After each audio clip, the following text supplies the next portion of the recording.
Okay, quick summary of the class today. Forgot to tape during class, but we're going to just repeat what we did.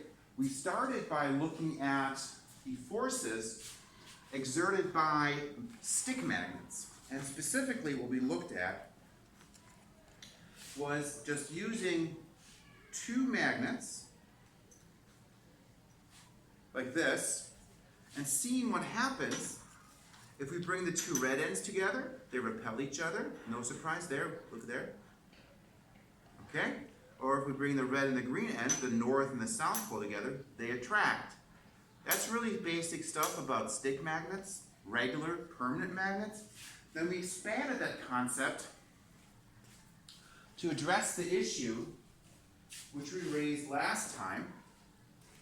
And that issue was, well, okay, we've got these two magnets doing this. Okay, we have the two magnets, and it's in the picture, right? Just making sure it's actually there. Yeah, it's on it. Good. The two magnets attract each other, as we saw. Whoop.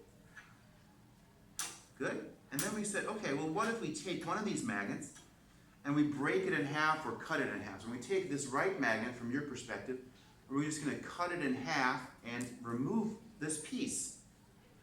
Now we said originally, well, we had North Pole, South Pole, and if we cut it in half because of our idea of magnetic domain theory, because this is filled with all these little magnets, north, south, north, south, north, south, it should still have a North Pole here and a South Pole on the right side, even though now it's all green, but that's just coloring that we use, obviously.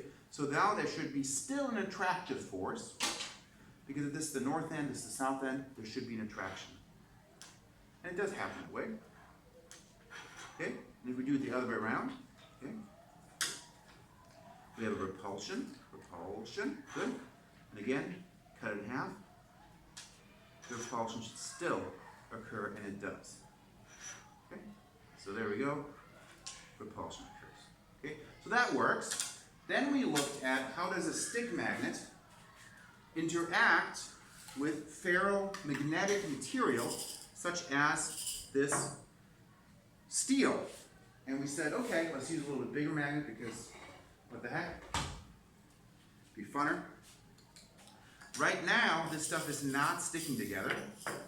So they're just kind of going like this. But if I take this magnet, I can turn one steel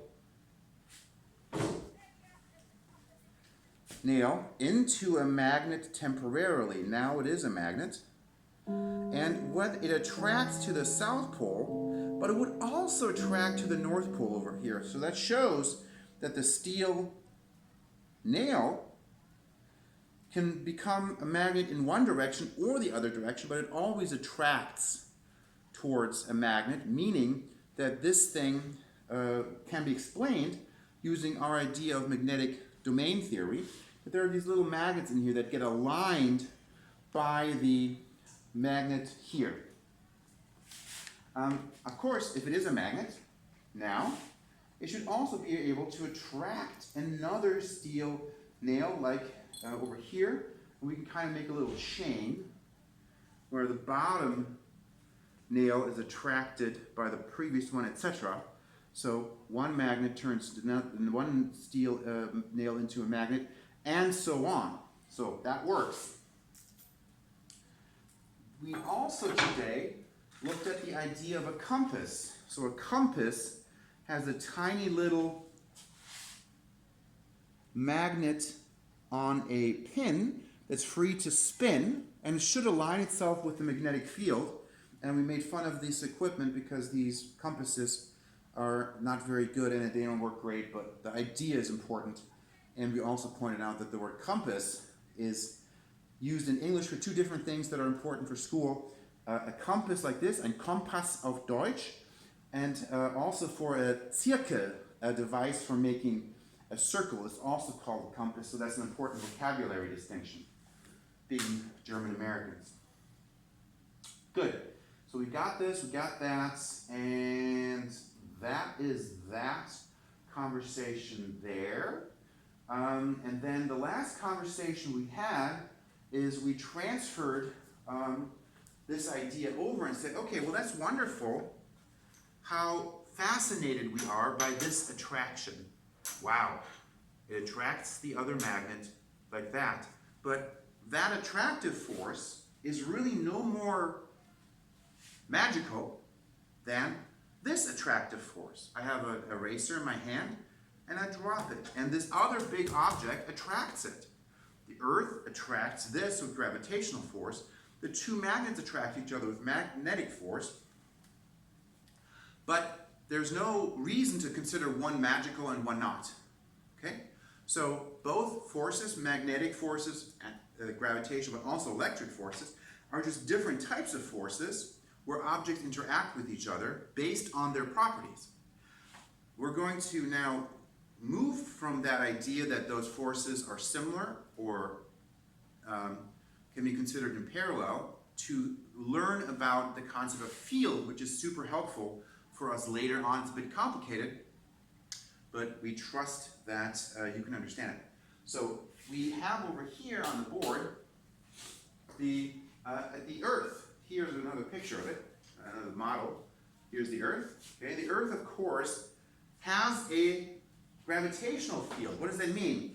If we imagine we had a little mass m, I've written that on my finger, it says little m, that's all it says. We said, okay, let's think about this little mass m, we'll call it Murphy. If we placed it near the Earth, what direction would it experience a force in? And we said we'll place it over here on the left side, it would experience a force towards the center. Underneath, towards the center. And we basically drew in little arrows to indicate the direction that this mass m were to experience a force if it was placed there. Eine Konjunktivkraft, or potential force. It's not really a real force because when we draw in the gravitational field, there's no mass Murphy there that's experiencing a force, but we're showing the direction an object would experience a force if it were placed there. And we used the little Maxuts to point that out. So if you were to place a mass at a location where there is a gravitational field, the mass would experience a force. And we've actually had this equation introduced, and I kind of glossed over the fact that that introduced the concept of gravitational field, which is that gravitational force is equal to the mass that is placed in the field times the magnitude of the field at that location, g. And for our Earth, g near the Earth's surface is g equals 9.8 newtons per kilogram. And sometimes we use this as 10, sometimes we use it as 9.81. We've actually written it in different ways. A lot of times we say just 10. Sometimes we write it as 9.81. And if you're a hyper nerd, you write it as 9.806 newtons per kilogram. Either way, whichever value you want to use, that number times the mass gives you the gravitational force acting on that mass. All right, that's it for today.